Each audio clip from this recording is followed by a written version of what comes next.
Argentinian soccer player Devin K knew that while his pro athlete career was on its way up, his true passion was fading away.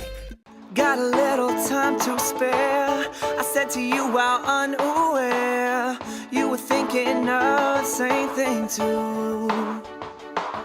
My mom's from Argentina, so we're basically born with soccer balls between our feet. So soccer is something I grew up with and that I was definitely good at, and it was something that I was seemingly supposed to do. It's weird, here's the difference. It's like you think that when you're playing a sport or working on music and once it turns into your job, it's gonna be the exact same as it was when it was a hobby, and that's not at all the case. It was so much fun playing for Red Bull, and it was so much fun getting to experience stadiums, but I'm just ready to experience it in a different way. And it was one of those things where I'd be on the road with soccer and it was just kind of like there was something missing, and I knew obviously what it was. I was putting 50% into music, 50% into soccer, and I knew that at one point if I was going to get serious, I had to put 100% into one, and music wins every time.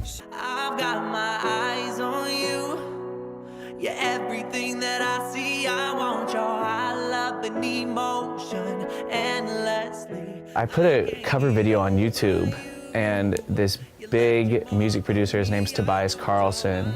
He works at Sunset Sound. He found Carolina Liar and a bunch of other bands. He messaged me on my YouTube and was like, hey, come meet me at the studio. And I'm kind of reading it skeptical. And I show up, and sure enough, it was just the works. And he goes and he starts introducing me to producers and threw me head first. Swayze Summer. If diamonds didn't sparkle, would you wanna?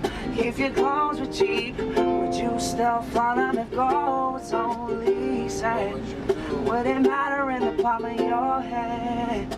The night before I met Swayze, and it was really brief, hung out for a little bit, and then the next day, we all went to breakfast, and I'm always subconsciously singing to myself, and he was like, wait, do it again, what'd you say? And I'm like, I really don't even know what I said, and we ended up going back to the tour bus and wrote a full song.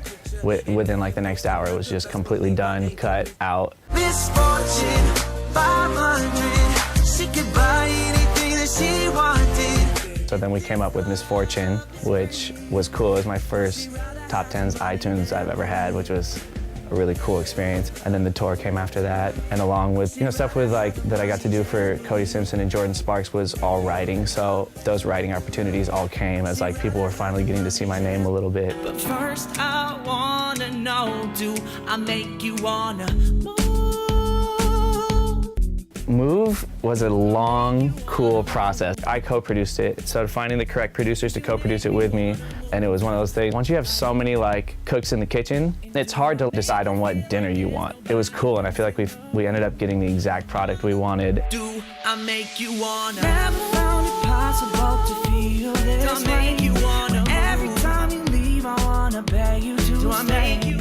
I'm a huge believer in everything happens for a reason. I feel like the timing was just inevitably working itself out with my transition from soccer to music, and I think that soccer taught me a lot of stuff that has translated into my music career, such as music is such an artistic thing that you don't think that you have to be a little bit competitive, otherwise you're gonna be noise. So soccer definitely gave me a little bit of a competitive drive to try to slowly mix in with my art. So I think they definitely can go hand in hand in a really strange way.